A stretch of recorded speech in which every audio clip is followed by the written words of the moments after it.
Welcome to the Leo. ఎన్నికల దగ్గర పడే కొంది సర్వేల మీద రాష్ట్ర ప్రజలు ఎంత ఆసక్తిగా ఉంటారో మనకు తెలుసు. ఏపీలో ఎన్నికలు సరిగ్గా ఇంకా 2 నెలలు కూడా లేని సమయంలో సర్వేల మీద ప్రజలైతే తీవ్ర ఆసక్తితో ఉన్నారు. అయితే తాజాగా 3 జాతీయ సర్వేలు అయితే వెలువడటం జరిగింది. ఒకే రోజు 3 జాతీయ సర్వేలు వెలువడ్డాయి. ఆ 3 జాతీయ సర్వేలలో కూడా టీడీపీ, జనసేన, బీజేపీ కూటమి ప్రభంజనం సృష్టిస్తుందని, ఆ సునామీలో ఆ వైసీపీ పార్టీ కొట్టుకుపోతుందని చెప్పి తేల్చి చెప్పడం జరిగింది. ఓట్ షేర్తో సహా ఏ పార్టీ ఎన్నో పార్లమెంటు స్థానాలు, ఇది అసెంబ్లీ స్థానాలకు జరిగింది కాదు, జాతీయ స్థాయిలో పార్లమెంటు స్థానాలకు సంబంధించి నిర్వహించినటువంటి సర్వేలో ఆంధ్రప్రదేశ్లో ఒక సంచలన ఫలితాలు. జగన్మోహన్ రెడ్డికి గతంలో ఏదైతే 22 సీట్లు వచ్చాయో ఇప్పుడు 5 సీట్లకు మించి వచ్చే పరిస్థితి లేదంటూ కొన్ని సర్వేలు అయితే సంచలన ప్రకటన అయితే చేశాయి. ఇప్పుడు వైసీపీ శ్రేణుల్లో ఇదే ఒక ఉలికిపాటుగా మారింది. 1 కాదు, 2 కాదు, 3 జాతీయ సర్వేలు కూడా 5 నుంచి 8 స్థానాలకు మాత్రమే వైసీపీ పరిమితం అవుతున్నట్టుగా చెప్పాయి. అంటే డబల్ డిజిట్ పార్లమెంటు స్థానాలు కూడా వైసీపీ పార్టీకి వచ్చే అవకాశం లేదని చెప్పి మనకైతే అర్థమవుతుంది. దీన్ని బట్టి సో మొదటగా మనం ఒకసారి ఏబీపీ న్యూస్ నిర్వహించినటువంటి ఆ ఒక పోల్ని అయితే మనం ఇక్కడ పరిగణలోకి తీసుకున్నట్టయితే ఇక్కడ ఏపీకి సంబంధించి మనం ఇక్కడ చూడొచ్చు. ఎన్డీఏ అంటే టీడీపీ, జనసేన అలాగే బీజేపీ ఈ ముగ్గురు కలిసి పోటీ చేస్తున్నటువంటి ఆంధ్రప్రదేశ్లో 20 పార్లమెంటు స్థానాలు కైవసం చేసుకుంటే వైసీపీ, కాంగ్రెస్ కేవలం 5 స్థానాలకు మాత్రమే పరిమితం అవుతుందని చెప్పి ఒక సంచలన ప్రకటన అయితే చేసింది. ఇందులో కాంగ్రెస్ కానీ అదరులు కానీ గెలుచుకునే అవకాశమే లేదని చెప్పి తేల్చి అయితే చెప్పడం జరిగింది. సో ఇది కేవలం ఇదొకటే కాదు, దీనికి సంబంధించి న్యూస్ 18 కూడా ఒక సర్వే చేసింది. చూద్దాం. సో ఇక్కడ చూడొచ్చు, న్యూస్ 18 నిర్వహించినటువంటి సర్వే ఏదైతే ఉందో, మెగా ఒపీనియన్ పోలు ఏదైతే ఉందో, ఇందులో కూడా ఆ టీడీపీ, జనసేన, బీజేపీ కూటమి జన సునామీ సృష్టించబోతుందని చెప్పి చెప్పడం జరిగింది. దీంట్లో వైసీపీకి 7 సీట్లు కేటాయించడం జరిగింది. ఏదైతే ఏబీపీలో 5 సీట్లు మాత్రమే చెబితే దీంట్లోకి వచ్చేటప్పటికి న్యూస్ 18 వచ్చేటప్పటికి 7 సీట్లను అయితే వైసీపీకి వస్తున్నట్టుగా చెప్తుంది. ఇక ఎన్డీఏ 18 సీట్లు అయితే కైవసం చేసుకున్నట్టు చెప్తుంది. ఈ సర్వేలో కూడా వైసీపీ డబల్ డిజిట్గా అయితే వచ్చే అవకాశం లేదు. ఇక ఇండియా కూటమి అంటే మన ఏపీలో కాంగ్రెస్ కానివ్వండి లేదా అదర్స్ కానివ్వండి ఆ పార్లమెంటు స్థానాలు గెలుచుకునే పరిస్థితి లేదని కుండ బదులు కొట్టింది. దీనికి సంబంధించిన ఆ ఓట్ షేర్ కూడా ఒకసారి చూద్దాం. సో ఓట్ షేర్ పరంగా మనం ఇక్కడ ఒకసారి ఆ న్యూస్ 18 నిర్వహించినటువంటి మెగా ఒపీనియన్ పోల్లో ఓట్ షేర్ ని మనం ఒకసారి పరిశీలించినట్టయితే వైఎస్ఆర్సీపీ 41% ఓట్ షేర్ కైవసం చేసుకుంటుంది. ఎన్డీఏ అంటే టీడీపీ, జనసేన, బీజేపీ కూటమి 50% ఓట్ షేర్ని కైవసం చేసుకుంటుంది. అనూహ్యంగా కాంగ్రెస్ పార్టీ ఇక్కడ 6% ఓట్ షేర్ను కైవసం చేసుకునే అవకాశం ఉందని చెప్పి ఆ ఒపీనియన్ పోల్ అయితే చెప్పడం జరుగుతుంది. ఎందుకంటే షర్మిల పార్టీ పగ్గాలు చేపట్టిన తర్వాత కొంత కాంగ్రెస్ పార్టీలో చలనం వచ్చిందని మనం గతంలో కూడా మాట్లాడుకున్నాం.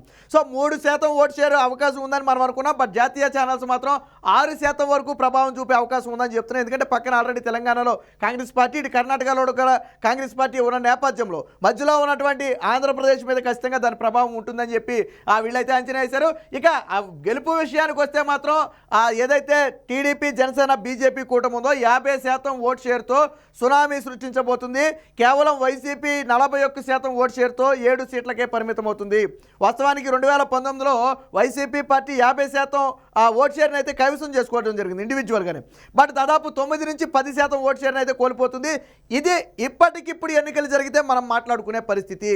అంటే ఎన్నికలకి ఇంకా దాదాపు 1.5 నుంచి 2 నెలల సమయం ఉన్న నేపథ్యంలో ఎన్నికలకు ఇంకా ఈ ప్రభావం అనేది పెరుగుద్ది. ఈ ఓట్ షేర్ ఏదైతే ఉందో దాదాపు 50 నుంచి 52, 53కు పైగా ఓట్ షేర్ని కైవసం చేసుకునే అవకాశం ఉంటుంది. వైసీపీ ఇంకా 2-3% ఓట్ షేర్ని అయితే కోల్పోయే ప్రమాదం కూడా ఉంది. ఎందుకంటే ఎన్నికలు దగ్గర పడే కొంది యాంటీ అనేది పెరుగుతుంది తప్ప తగ్గే అవకాశం అయితే ఉండదు. దీనికి సంబంధించి ఇంకొక జాతీయ సర్వే కూడా వచ్చింది, అది కూడా ఒకసారి చూద్దాం.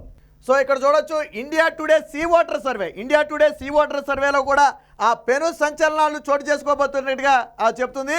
ఇక్కడ వైసీపీ పార్టీకి 8 సీట్లు అయితే చెప్పడం జరుగుతుంది. సో అంటే 8 సీట్లు అయితే ఇప్పుడు ఇండియా టుడే అయితే ఇవ్వడం జరిగింది. ఈ సర్వేలో అయితే సీ వాటర్ సర్వేలో అయితే ఇవ్వడం జరిగింది. ఇక్కడ తెలుగుదేశం పార్టీ మాత్రం 17 సీట్లతో 14+ అంటే గతంలో కేవలం 3 సీట్లు మాత్రమే ఉన్నటువంటి తెలుగుదేశం పార్టీ లేదా కూటమి అనేది ఇప్పుడు 14 సీట్లు గెలుచుకుంటుంది. వైసీపీ 14 సీట్లు కోల్పోయి 8 సీట్లకు పరిమితం ప్రభావితం అవుతుందని చెప్పి ఈ సర్వేలో అయితే చెప్పడం జరిగింది. మొత్తంగా ఈ 3 సర్వేలలో కూడా టీడీపీ, జనసేన, బీజేపీ కూటమి జన సునామీ సృష్టించబోతుందని చెప్పాయి. YCP party double digit parliament స్థానాలు గెలుచుకునే అవకాశం ఎట్టి పరిస్థితుల్లో లేదు.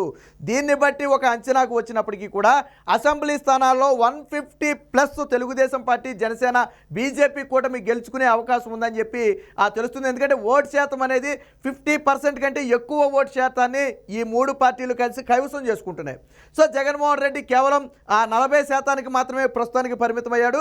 బట్ ఎన్నికల దగ్గర పడే కొంది అది ఇంకా శాతం అనేది తగ్గుతుంది. అది ప్రతిపక్షాలకు అదనపు బలంగా మారే అవకాశం ఉంది. సో సీట్ల సంఖ్య అయితే మరీ పెరుగుద్ది. ఇప్పుడు కూడా కరెక్ట్గా అంచనా ప్రకారం అయితే 5 సీట్లు లేదా అంతకంటే లోపే గతంలో తెలుగుదేశం పార్టీకి వచ్చినటువంటి 3 సీట్లకు మాత్రమే వైసీపీ పార్టీ పరిమితమయ్యే అవకాశం ఉందని చెప్పి చెప్తున్నారు. ఏది ఏమైనప్పటికీ తాజాగా వచ్చినటువంటి ఈ 3 సర్వేలు అనేవి రాష్ట్రంలో పెను ప్రకంపనలు పుట్టిస్తున్నాయి. ఇప్పటికే బిక్కుబిక్కుమంటున్న వైసీపీ పార్టీ మీద మెరుపులేని పిడుగులాగా ఒక్కసారిగా సర్వేలు విడుదల కావడంతో ఇప్పటికే వైసీపీ పార్టీ నుంచి దూకే వాళ్ళు ఎక్కువయ్యారు. మరి కొంతమంది దూకటానికి సిద్ధంగా ఉన్నారు. ఎందుకంటే ఇది మునిగిపోయేనావా. సో ఈ సర్వేలు చూసిన తర్వాత ఇక పూర్తిగా పుట్ట మునిగిపోయే ప్రమాదం ఉందని చెప్పి మరికొంతమంది బయటకు వచ్చే అవకాశం అయితే ఉంది. నిన్న మొన్నటి వరకు జగన్మోహన్ రెడ్డి 24 ఎంపీలు 25 ఎంపీలు అంటూ దొంగ సర్వేలు చేయించుకుని ప్రజలను మోసం చేశాడు. నిజంగా జగన్మోహన్ రెడ్డికి 24-25 సీట్లు వచ్చే అవకాశమే ఉంటే ఈ 3-4 నెలల గ్యాప్లోనే ఇన్ని సీట్లకు పడిపోయే అవకాశం ఉండదు. అంటే ప్రజలను మోసం చేయడం కోసం చేయించుకున్నటువంటి సర్వేలు అవి. కానీ ఇప్పుడు వచ్చినటువంటి 3 జాతీయ సర్వేలలో కూడా తెలుగుదేశం పార్టీ, టీడీపీ, జనసేన కూటమి ప్రపంచం సృష్టిస్తుందని తెలుపుతుంది. మొత్తంగా వైసీపీ పతనాన్ని అయితే అన్ని సర్వేలు కూడా వైసీపీ పతనాన్నే సూచిస్తున్నాయి.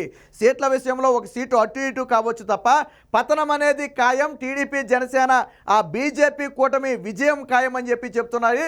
సో ఆంధ్రప్రదేశ్లో రానున్న ఎన్నికలు వారు వన్ సైడే. ఖచ్చితంగా జగన్మోహన్ రెడ్డి కనీసం పోటీ ఇచ్చే పరిస్థితి కూడా లేదు. గెలవటం సంగతి అనేది ఇంపాసిబుల్. కాకపోతే కనీసం పోటీ ఇచ్చి బలమైన ప్రతిపక్షంగా నిలబడే అవకాశం ఉందంటే ఎస్, అది కూడా లేదనే తెలుస్తుంది మనకి. ఇప్పటికిప్పుడు ఎన్నికలు జరిగితేనే జగన్మోహన్ రెడ్డి పరిస్థితి అత్యంత దారుణంగా ఉంది. ఇంకొక నెలన్నర తర్వాత ఎన్నికలు జరిగితే అది మరింత తీవ్రమయ్యే అవకాశం ఉంది. ఏది ఏమైనప్పటికీ టీడీపీ, జనసేన, బీజేపీ కూటమి రానున్న ఎన్నికల్లో ప్రభంజనాన్ని సృష్టిస్తున్నాయని తాజాగా విడుదలైనటువంటి ఈ 3 సర్వేలు కూడా తేల్చి చెప్తున్నాయి.